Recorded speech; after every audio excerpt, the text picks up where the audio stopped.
어느 대학에서 마케팅 시간에 이제 그 마케팅에 대한 강의를 하고 있었다고 합니다. 이제 교수님이 이야기하기를 학생 여러분, 제품 이름을 잘 짓는 것이 정말 중요합니다. 예를 들면 과자 이름에 똥이라는 글자가 들어가면 이 제품이 팔리지를 않아요. 그러니까 어떤 학생이 이제 손을 번쩍 들고 이렇게 말을 하더라죠. 그런데 교수님, 똥자가 들어가도 잘 팔리는 제품이 있어요. 그러니까 교수님이 뭔가요? 이 학생이 이야기하기를 맛동산이요. 뭐 그렇게 이야기를 했다고요. 이제 뭐 방금 들은 얘기는 우스갯소리로 그냥 한 얘기이기도 하지만 뭐 이런 얘기를 이제 들어본 분도 계시고 또 오늘 처음 듣는 분도 계실 테고, 근데 이런 류의 이야기는 사실 참 많이 있지 않습니까? 우리가 잘 알고 있는 것에는 별 재미를 우린 잘 못 느끼는 것 같아요. 네, 하지만 오늘은 우리 그리스도인들에게 있어서 너무나도 익숙한 이야기, 뻔한 이야기에 대해서 한번 생각을 나눠보고자 합니다. 예전에 아름다운 동행이라는 주간 신문을 본 적이 있어요. 2008년도에 제가 이 신문을 보니까 한국 대학생 선교회라는 그 CCC라는 단체에서 파송한 박태수 선교사님이 기고한 글이 있었습니다. 그러니까 내용이 이래요. 박태수 선교사님이 시베리아 끝자락의 그 중앙아시아에 위치해 있는 어느 작은 도시를 가게 되었다고 합니다. 근데 기차역 앞에서 샤샤라는 백인 거지를 만났는데요. 그러니까 보니까 몸도 성취하는데 이 시베리아 바람이 뭐 우리가 맞아본 적은 없지만 되게 차다고 이야기하잖아요. 그러니까 이 그 살을 에이는 바람 속에서도 두꺼운 옷을 입지 못하고 얇은 겉옷 하나만을 걸치고 있는 모습이 너무나도 불쌍해 보여서 주머니에서 돈을 꺼내서 지폐 2장을 꺼내 주었다고 합니다. 근데 이제 이 선교사님 말에 의하면 이게 큰 짐이 되고 말았다죠. 이 사샤라는 거지가 뭐 고맙다라는 말을 12번도 더 하면서 내가 이제 길 안내를 해주겠다 뭐 이렇게 말을 하더래요. 이 선교사님이 괜찮다 그러니까 그러면 이제 물건을 살 때 내가 흥정을 좀 할 수 있도록 잘 도와주겠다. 그래서 또 괜찮다고 하니까 뭐 이걸 도와주겠다, 짐을 들어주겠다 계속해서 들러붙는 거예요. 그래서 이 선교사님이 안 되겠다, 이 거지를 떼놔야겠다 싶어가지고 택시를 타고는 어느 큰 마을로 가서 거기서 내렸다고 합니다. 그리고 고려인을 만나서 어느 집에서 하루를 숙박을 했어요. 이제 아침에 일어나 다른 일을 하기 위해서 집 문을 열고 탁 나가는데 이 거지 샤샤가 거기서 또 기다리고 있더라는 거예요. 이 선교사님이 깜짝 놀라가지고 어떻게 내가 여기 있는 걸 알았느냐 이렇게 물어보니까 이 거지가 하는 말이 이 도시는 아주 작은 도시라 외부인이 오게 되면 그 외부인이 어디로 가고 어디서 무엇을 하는지까지 모를 수가 없다라는 거죠. 그렇게 이제 이 선교사님과 거지는 이 도시를 돌아다니게 되었습니다. 물건을 살 때도 바가지를 쓰니까 내가 도와주겠다. 그리고 흥정을 대신 해주기도 하고요. 또 길 안내를 해주기도 하면서 교회 설립을 하는데 나름 큰 도움이 되었던 모양이에요. 몸도 성하지 못한 이 샤샤의 말로는 자기는 어려서부터 아버지가 안 계셨고 어머니는 병이 들어서 지금 누워 계시다라고 말을 합니다. 네, 참 그렇지 않습니까? 이런 류의 이야기는 거지들에게서 우리가 흔히 들을 수 있는 그런 이야기 아닙니까? 이런 뻔한 이야기는 우리가 역 앞에 가더라도 뭐 이렇게 자주 들을 수 있는 그런 이야기인 것 같아요. 역 앞에 있으면 가끔 가다가 아주 젊은 청년이 다가와서는 제가 뭐 이렇게 뭐 여기 놀러 왔다가 지갑을 잃어버렸는데 꼭 돌아가면 우편으로 붙일 테니까 돈을 좀 빌려달라 뭐 그렇게 이야기를 합니다. 뭐 또 제가 순진해 보여서 그런지 모르겠지만 이렇게 가끔 가다가 길을 가다 보면 저한테 다가와서 말을 거는 사람들이 있습니다. 조상님의 은덕을 참 많이 받고 계시네요 뭐 이러죠. 이 뒷말은 들어볼 것도 없지 않습니까? 뻔한 멘트인데 도를 아십니까? 뭐 이렇게 이제 또 시작해서 결국은 돈을 내라는 이야기죠. 하지만 이런 뻔한 이야기가 다 이런 사기성 멘트만 있는 건 아닌 것 같습니다. 우리가 뭐 흔히 하는 말이 매를 든 부모님의 마음은 정말 그 자식을 사랑하는 마음이라는 뭐 이런 얘기 같은 거는 이게 이제 어떻게 보면 참 뻔하게 우리가 어려서부터 들어오는 이야기고 우리가 또 반복적으로 다음 세대에게 하는 이야기지만 그렇지만 이런 이야기는 사실 참 큰 진실을 담고 있지 않습니까? 개미와 배짱이에 관한 이야기, 뭐 이런 교훈적인 이야기라든지 권선징악에 관한 이런 이야기, 이런 류들은 사실 우리가 그냥 그렇고 그런 뻔한 이야기지만 세상을 살아가는데 참 중요한 우리들에게 교훈을 그리고 지혜를 주고 있습니다. 어쩌면 우리 가운데 흔히 접할 수 있는 이 물과 공기처럼 우리들에게 있어서 정말 소중한 것은 우리 주위에 흔하게 널려 있는지도 모르겠습니다.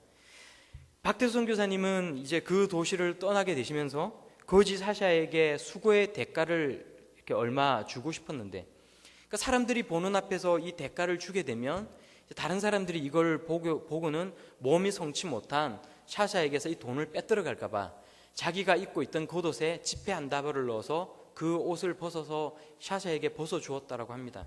그렇게 헤어지고 5달이 지났다라고 해요. 이번에는 단기 선교팀을 이끌고 박태수 선교사님께서 다시 그 도시로 오게 되었습니다. 그런데 이 역에 도착했을 때 역을 가득 메우고 있는 장사꾼들도 보이고 또 예전과 다름없이 거지들도 그 자리를 메꾸고 있었지만 거지 샤샤의 모습은 보이지 않았다고 합니다. 이 선교사님 생각이 거지도 쉬는 날이 있구나 이런 생각을 하면서 이제 바쁜 일정을 보내다가 문득 과연 이 거지 샤샤는 지금 뭘 하고 있을까 궁금증이 밀려오더래요. 그래서 고려인을 통해서 샤샤의 집을 찾아갔다라고 합니다. 그 동네를 찾아가는데 정말 폐허 같던 동네에, 정말 못 사는 동네에 아주 낡은 집을 가게 됐는데, 이제 거기서 문을 두드리고 샤샤의 이름을 크게 여러 번 외치니까 근데 연세가 많으신 노파가 이렇게 성하지 못한 몸을 이끌고 문을 열어주더래요. 그래서 샤샤를 만나러 왔다라고 하니까 이 노파께서 되게 선교사님 일행을 반가이 맞이하면서 집으로 들어오라 그렇게 이야기를 했다는 거죠. 들어가서 쭉 이야기를 하는데 이 노파가 하는 말이 우리 샤샤는 넉 달 전에 교통사고로 죽었다라고 이야기를 하더래요. 이 선교사님이 이게 불과 5달 만에 돌아왔는데 넉 달 전에 교통사고로 죽었다라는 거죠.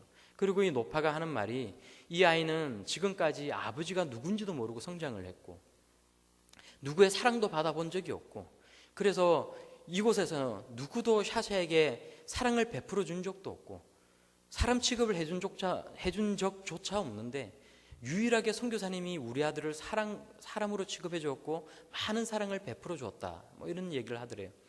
샤샤가 넉 달 전에 나가던 그날은 눈이 너무나도 많이 쏟아지던 날이었다고 합니다. 길이 위험하니까 그냥 오늘은 나가지 말라고 이야기를 했는데 샤샤가 하는 말이 혹시 오늘 선교사님이 오실지도 모른다. 혹시 오시면 길을 잃을지도 모르는데 내가 가서 길 안내를 해줘야겠다. 그러고 나가다가 길에 미끄러지는 차에 치여서 그만 즉사했다고 합니다. 이 선교사님이 이 이야기를 듣고 이제 이 샤샤의 집에서 나오는데 그렇게 마음이 아프시더래요.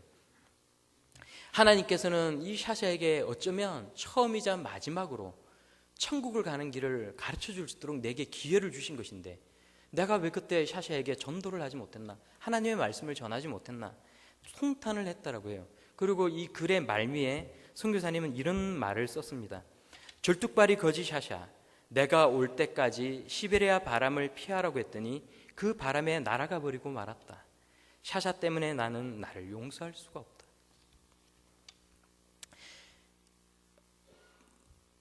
샤샤가 처음에 했던 말은 어찌 보면 참 뻔하고 뻔한 그런 이야기 아닙니까? 그런데 이런 뻔한 이야기 중에 오늘 여러분과 함께 나눌 탕부 이야기가 있습니다.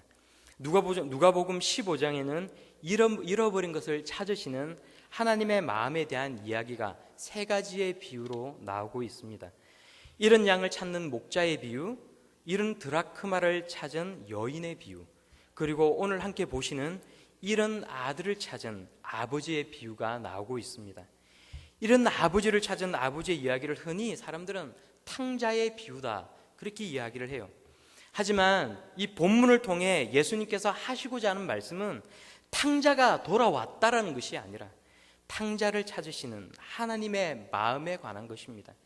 한 영혼을 깊이 사랑하시는 하나님의 눈물과 애타는 심정에 관한 이야기가 오늘 이 이야기인 것입니다. 그런데 이 이야기는 워낙에 우리가 어릴 때부터 많이 들어왔기 때문에 전혀 우리들에게 흥미를 주지 못하고 전혀 감동을 주지 못합니다. 한 아들이 있었고요.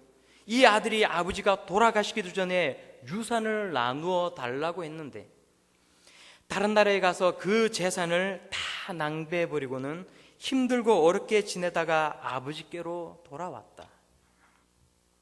그리고 아버지는 아들을 환대하며 맞아주었고 아버지와 아들은 행복하게 살았다. 그러니까 우리도 이제 하나님께로 돌아가자, 뭐 이렇게 이야기를 합니다. 젊은 시절 부양할 가족들을 위해서 피 빠지게 뼈 빠지게 재산을 모은 아버지의 그 고생과 헌신에 관한 이야기도 없고, 아들을 얼마나 사랑하였던지 죽기도 전에 유산을 나눠달라고 하는 아들을 위해 기꺼이 재산을 쪼개준 이 아버지의 마음도 우리는 그런 이야기에서는 찾아볼 수 없지 않습니까? 이 이야기가 그저 탕자의 이야기라면요, 언제 돌아올까 기다리며 멀리 자식이 돌아올 길을 매일 쳐다보는 그 아버지의 마음, 허랑방탕하게 살다가 거지로 돌아온 이 아들을 바라보고는 눈물을 왈칵 쏟으면서 달려가서 이 아들의 그 가슴을 안고 더러운 얼굴에 연신 입을 맞추는 이 아버지의 부성애와 울음이 뒤로 밀려가 있는 것입니다. 이것이 탕부의 이야기, 아버지의 이야기가 아니라 그저 탕자의 이야기라면. 하지만 아들이 아닙니다. 아버지의 이야기입니다. 우리의 이야기가 아니에요. 하나님의 애타는 마음입니다. 오늘 제목을 한번 다시 기억을 해주셨으면 좋겠습니다. 탕부 이야기입니다. 탕자를 사랑한 탕부입니다. 한자로 탕자를 이 옥편을 찾아보면요, 방탕하다, 방종하다라는 뜻 외에 용서하다라는 의미를 가지고 있더라고요. 탕부라는 것은 아들을 용서한 아버지에 관한 이야기가 아닙니까? 영어로는 또 프로디갈이라고 합니다. 여기에는 방탕하다라는 뜻과 함께 낭비하다라는 뜻이 있습니다. 왜 제목이 탕부인지 아십니까? 방탕하다라는 말은 그것이 재물이 되었든지 시간이 되었든지 간에 무엇을 낭비하다라는 것 아닙니까? 그런데요, 오늘 본문 속에 등장하는 이 아버지는 못난 자식을 용서하는 아버지이고, 자식이라는 이유 때문에 한없이 사랑을 낭비하는 아버지인 것입니다. 그래서 제목이 탕부입니다. 탕자를 사랑한 탕부, 그 탕부가 오늘의 주인공입니다. 아들은 허랑방탕한 자식이지만 아버지는 용서하시는 아버지시고 한없는 그분의 사랑을 낭비하는 아버지입니다. 그렇다면 이 낭비는 말 그대로 그냥 쓸데없이 낭비를 하고 있는 것입니까? 아닙니다. 이것은 매우 거룩한 낭비입니다. 한낱 피조물인 우리를 사랑하시되 끝까지 사랑하시는 하나님 아버지의 거룩한 마음인 것입니다. 사랑 많은 아버지에게는 아들이 둘 있었는데요, 그 중에 한 자식이 아버지의 마음을 아프게 합니다. 미리 유산을 나누어 달라는 것이죠. 어차피 죽으면 물려줄 건데 지금 미리 나눠 달라는 것입니다. 이 아들은 유산을 챙겨서 아버지를 멀리 떠나 먼 나라로 가게 됩니다. 그리고 허랑방탕하게 지내면서 그 재산을 다 탕진해버리고 맙니다. 제멋대로 살다가 찌들리게 된 이 아들은 돼지 먹이로 배를 채우고요, 이제는 도저히 참지 못해서 결국은 아버지에게로 돌아오게 됩니다. 그런데요, 이 아버지는 참 인내심이 많습니다. 돌아온 아들에게 그 돈을 어디다 다 썼냐고, 어떻게 했냐고, 너는 무슨 짓을 하고 돌아다녔냐고 꾸짖지도 않고 따지지도 않습니다. 너 같은 자식놈은 필요 없다라고, 나가라고 내치지도 않습니다. 그냥 멀리서 오는 자식을 어제나 오늘이나 기다리고 계셨고요, 그리고 아직 거리가 먼데 저 멀찌감이 오는 아들을 보고는 눈물로 달려가 끌어안고 가슴으로 안아주시는 것입니다. 그냥 자유분방하게 마음대로 한번 살아보지, 그냥 계속 그렇게 한번 살아보지, 그렇게 내치지 않습니다. 면박을 줄 수도 있고, 또 도박을 하다 돈을 날렸는지, 사기를 당했는지, 정말 창기와 놀아나다가 돈을 다 잃어버린 것인지, 그 큰 돈을 어떻게 다 날려버렸는지 묻지도 않으십니다. 하지만 아버지의 마음은 이런 것에 관심이 없다는 것입니다. 아버지의 마음은 아들이 회개하고 아버지의 품으로 돌아오는 것, 그것에 있다는 것입니다. 다시 아버지의 품으로 돌아와서 아들로 살아가는 것, 자신의 마음대로 허랑방탕하게 지내봤더니 그냥 이제 쫄딱 망하게 되었고, 이제 거지가 되어서는 이제야 깨닫고 아버지의 품으로 돌아오는 것, 하나님의 마음은, 아버지의 마음은 여기에 관심이 있다는 것입니다. 그러므로 오늘 본문을 통해 우리에게 말씀하시는 이 하나님의 마음은요, 사랑을 낭비하도록 한없이 쏟아부어 주시는 아버지의 마음이고, 그래서 탕부의 마음이 되는 것입니다. 사랑을 부어 넘치도록 쏟고 또 붓는 아버지의 마음, 이 탕부의 마음, 이 마음은 우리를 향한 거룩한 낭비인 것입니다.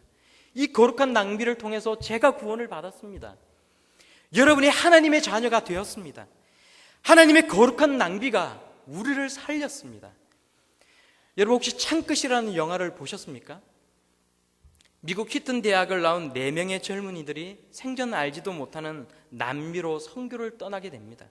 24살의 짐 엘리엇이라는 청년과 이 친구들은 이 남미로 떠나서 미처 복음을 제대로 전하기도 전에 그 남미에 사는 흉악한 종족들에게 모두 살해당해서 몰사해버리고 맙니다.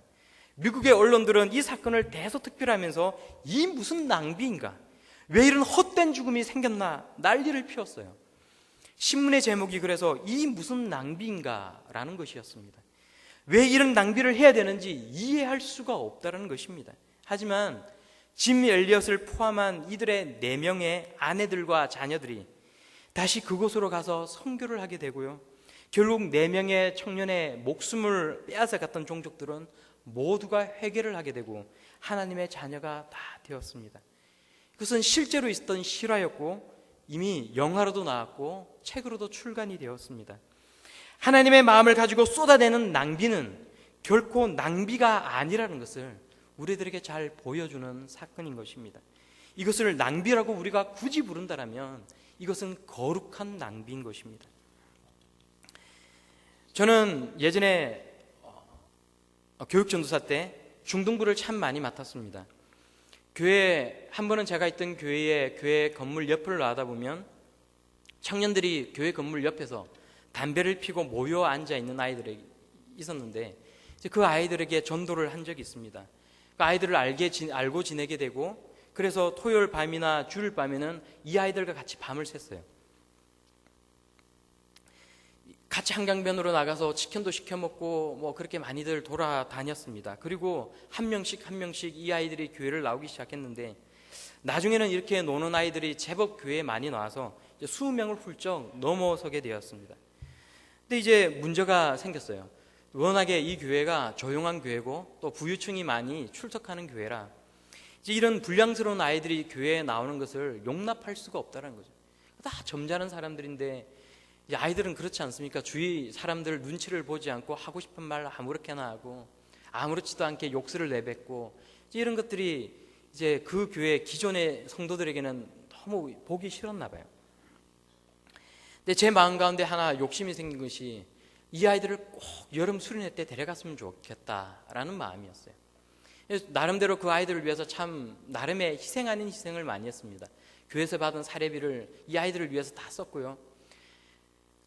이 사례비가 부족하니까 이제 아이들과 맨날 먹고 지내고 하다 보니까 이제 사례비가 부족하니까 이제 밥을 굶게 되고 꼭 이제 월말이 되면 김밥 2줄로 하루를 나게 되고 그래서 제가 밥을 안 굶기 위해서 학교 식당에서 아르바이트를 했었어요. 그래서 학교 식당에서 아르바이트를 하면 이게 그 새끼 밥도 먹을 수가 있고 또 얼마간의 용돈도 줍니다. 그래서 그거 가지고 또 아이들을 위해 썼고 그렇게 했는데 이 아이들을 꼭 수련회에 데려가고 싶다. 그래서 이 아이들에게 제가 하면 안 되는 거짓말을 했습니다.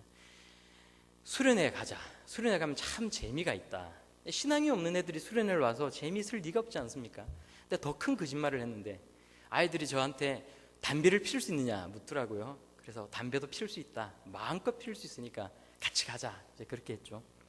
이제 아이들이 10명이 넘는 15명의 아이들이 이제 수련회를 따라왔습니다. 첫날부터 문제가 생겼어요.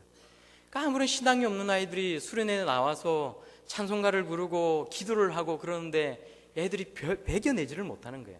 그래서 첫날은 어떻게 지냈는데 이제 둘째 날이 되어서 교사들이 와서 난리가 났어요. 아이들이 집을 가겠다라는 거예요. 통제권을 벗어났다는 거예요. 말을 안 듣는다는 거예요. 근데 그런 와중에 이제 그 무리들 가운데 이제 대장격이 되는 아이들 2명이 찾아왔어요. 저하고 이제 협상을 하려고 그러더라고요. 전도사님, 만약에 이제 아이들이 지금 힘들어합니다. 지금도 당장 이렇게 뛰쳐나가고 싶어합니다. 우리 나갈 수 있습니다. 그런데 만약에 다른 애들은 필요 없고 전도사님이 우리 2 사람만 몰래 담배를 피게 해주면 아이들을 우리가 잘 설득을 시켜가지고 우리가 끝까지 수련회에 다 참석하도록 하겠습니다. 그렇게 이야기를 하더라고요. 참 고민이 생겼죠. 담배를 끊게 만들려고 수련회를 데려왔고 하나님을 알게 하려고 수련회를 데려왔는데 여기 와서 담배를 피겠다는 거예요. 근데 그 지역은 위치상 담배를 필 수가 없어요. 그러니까 교회 전체 수련회였거든요. 장년들과 아이들까지 모두가 다 간 수련회예요. 1,500명이 되는 교회에 모든 교인들이 다 간 정교인 수련회입니다. 수시로 사람들이 들락거리고요. 그러니까 숨어서 담배를 필 수가 없는 구조예요. 또 아이들이 담배를 피겠다고 하는 겁니다. 그래서 제가 좋다, 담배를 펴라. 담배를 피고 나는 교회를 나가겠다. 그러니까 니네들을 나는 담배를 피게 할 수 없고 내가 거짓말을 해서 정말 미안한데 정말 못 참겠거든. 담배를 피고 수련회에 참석을 해라. 그리고 나는 교회를 나가겠다. 그렇게 이야기를 했었어요. 정말 진지하게 이야기를 했죠. 정말 진지하게 한 30분 이상을 얘기를 했는데 이 아이들한테 무슨 말이 먹혔는지 잘 모르겠어요. 갑자기 아이들이 제 말을 진지하게 듣더니 담배를 피지 않겠다고 그러더라고요. 그리고 아이들을 잘 설득을 시켜서 수련회를 끝까지 참석을 하겠다라고 이야기를 했어요. 그리고 정말 수련회가 끝날 때까지 아이들이 정말 수련회에 잘 참석을 했고요. 그뿐만이 아니라 찬송을 하면 전혀 찬양을 부르지 않던 아이들이 열심히 박수를 치면서 큰 목소리로 찬양을 하고 기도를 하고 적극적으로 수련회 모든 프로그램에 다 참석을 하기 시작하는 겁니다. 그리고 수련회가 끝나고 이 아이들이 저에게 와서 하는 말이 수련회가 너무 재밌었다라고 이야기를 하더라고요.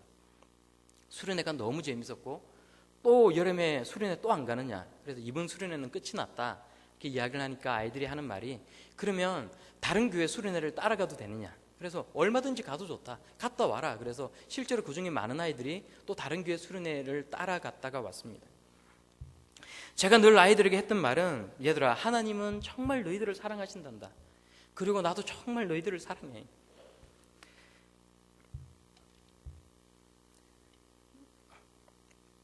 근데 이 뻔한 이야기가 이 아이들의 마음을 녹인 것 같습니다. 그리고 이 아이들이 복음의 마음문을 열었던 것 같아요. 결론적으로 이야기하면 제가 그 교회를 나올 때까지도 이 아이들은 정말 그 교회에 열심히 잘 출석을 하였고요. 주위 사람들의 회의적인 시각에도 불구하고 정말 아이들이 열심히 신앙생활을 했습니다. 때로는 저도 아까운 마음이 있었어요. 사례비를 받아서 혹은 아르바이트를 해서 그 돈을 가지고 얼마든지 제 개인적인 용돈으로 쓸 수도 있고 필요한 책을 사다 볼 수도 있었는데 이 돈을 아이들에게 무조건 이렇게 쏟아붓는 게 이게 과연 내가 잘하는 행동인가 참 많이 생각을 했었습니다. 그래서 부끄러운 얘기지만 이 아이들과 시간을 보내고 그런다고 학교 수업에도 잘 못 들어갔고요. 또 이 아이들에게 돈을 다 쓴다고 책도 제대로 한 권 사다 본 적이 없었어요. 제가 신대원을 다닐 때 학점이 참 안 좋았습니다. 그런데 지금 와서 생각해 보면 한편으로는 이 방법이 꼭 좋은 방법이라고 이야기할 수는 없지만 그러나 정말 잘한 행동이 아니었을까라고 스스로 생각을 해봅니다. 하나님이 저를 사랑하셨고 여전히 지금도 저를 사랑해 주시고 그래서 하나님이 저를 하나님의 자녀 삼아 주셨기 때문에 한없는 그 사랑을 낭비하며 저를 불러주셨기 때문에 저도 하나님의 마음을 담고자 했고 그래서 그 사랑을 아이들에게 또한 부어주고자 하는 것이 저의 마음이자 하나님의 마음이 아니었겠습니까? 하나님께서 이 영혼들을 사랑하시기 때문에 절대로 우리 주님의 손에서 벗어날 수 없다라는 그 믿음이 있었기 때문에 제가 그렇게 할 수 있었던 일이 아닌가라고 생각을 합니다. 성도 여러분, 우리는 어떤 마음으로 세상을 살아야 합니까? 저는 우리의 수명이 다 하는 날까지 하나님 아버지의 그 마음을 가지고 살아가야 한다라고 생각을 합니다.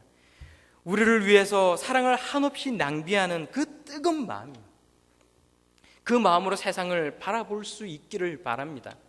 그 마음으로 주위를 바라볼 수 있고 우리 교회의 빈자리를 채울 수 있기를 바랍니다. 이런 낭비를 하고자 하는 마음은 애초에 하나님으로부터 시작한 것 아닙니까? 하나님은 창세전에 우리 피조물들을 위해서 십자가의 사건을 계획하셨습니다. 하나님의 독생자 예수님은 스스로 사람의 몸을 입고 십자가를 지겠다라고 말씀하셨고요. 예수님은 잠잠히 우리를 위해 십자가상에서 그 모든 것을 인내하시며 참아내셨습니다. 우리를 향한 사람의 마음, 사랑의 마음, 희생, 죽음, 눈물까지도 이 모든 것을 다 우리를 위한 것 아니었습니까? 그것은 탕자를 사랑한 탕부의 마음이었고 우리를 향한 예수님의 거룩한 희생이고 낭비였던 것입니다. 성경을 보니까 이 사랑의 마음으로 도망자의 신세에 불과했던 노예 오네시모가 교회에 유익한 사람이 되었고요, 교회사적으로도 에베소 교회의 대감독이 되었습니다. 또 노예 상인이었던 존 뉴턴은 이 사랑 때문에 성공의 신부가 되었고요, 그리고 우리가 잘 알고 있는 나 같은 죄인 살리신 주은혜 놀라워라는 이 곡을 만들었습니다. 그리고 또 보니까 다름 아닌 바로 제가 하나님의 자녀가 되었습니다. 누구를 둘러볼 곳이 없이 제가 그 사랑 때문에 하나님의 품에 안겨 있는 것 아닙니까? 성도 여러분, 여러분도 그렇습니까? 그렇다면 여러분도 이 사랑의 마음으로 살아가시길 바랍니다. 우리 가운데 탕자를 잃어버리듯이 우리 가운데 혹시 이런 것은 없습니까? 잃어버린 사람이 없습니까? 그 영혼들을 생각하시며 기도할 수 있는 우리의 마음들이 다 될 수 있기를 바랍니다. 또 우리가 아직 얼굴도 이름도 알지 못하지만 거룩한 낭비를 함으로써 만나야 할 많은 사람들이 우리 곁에 있습니다. 우리에게는 우리가 찾으러 가야 할 많은 영혼들이 있는 것입니다. 그 사람들은 우리가 손을 내밀어서 구원의 방주에 태워야 할 하나님의 자녀입니다. 나와 똑같이 하나님께 소중한 한 영혼인 것입니다. 그 영혼들을 우리는 찾으러 가야 합니다. 하나님의 마음을 품고 거룩한 낭비를 해야 되는 것입니다. 저와 여러분들은 이것을 위해 부르심을 받았기 때문입니다. 말씀을 맺겠습니다. 세상에는 뻔한 스토리가 너무나도 많이 있습니다. 그러나 그 뻔한 이야기들 중에는 뻔하다라고 치부하기에는 우리 사회와 세상을 떠받치고 있는 소중한 진실에 속한 것들이 너무나도 많이 있습니다. 예수 그리스도의 사랑에 관한 이 이야기도 너무 많이 듣고 들어서 이제는 그냥 그렇고 그런 뻔한 이야기로만 우리들에게 생각이 됩니다. 하지만 하나님께서는 우리를 사랑하신다는 이 이야기가 세상에서는 가장 아름다운 이야기이고 가장 우리의 가슴을 뜨겁게 만드는 이야기인 줄로 믿습니다. 오늘 본문에서 보신 이 이야기는 탕자의 이야기가 아니라 탕부의 이야기입니다. 아버지의 이야기이고 사랑을 쏟아내시는 아버지의 뜨거운 마음에 관한 이야기입니다. 그리고 그 이야기가 오늘 우리를 이 자리에 세웠습니다. 그러므로 사랑하는 성도 여러분, 우리도 하나님의 마음을 가질 수 있기를 바랍니다. 거룩한 낭비를 하고 변함없이 나를 사랑하고 기다려주시는 그 아버지의 마음으로 인해 힘있게 살아갈 수 있는 우리의 복된 한 주간이 다 될 수 있기를 축원합니다. 우리 함께 찬양을 부르겠는데요, 아버지 당신의 마음이 있는 곳에 라는 찬양을 우리 함께 부르겠습니다.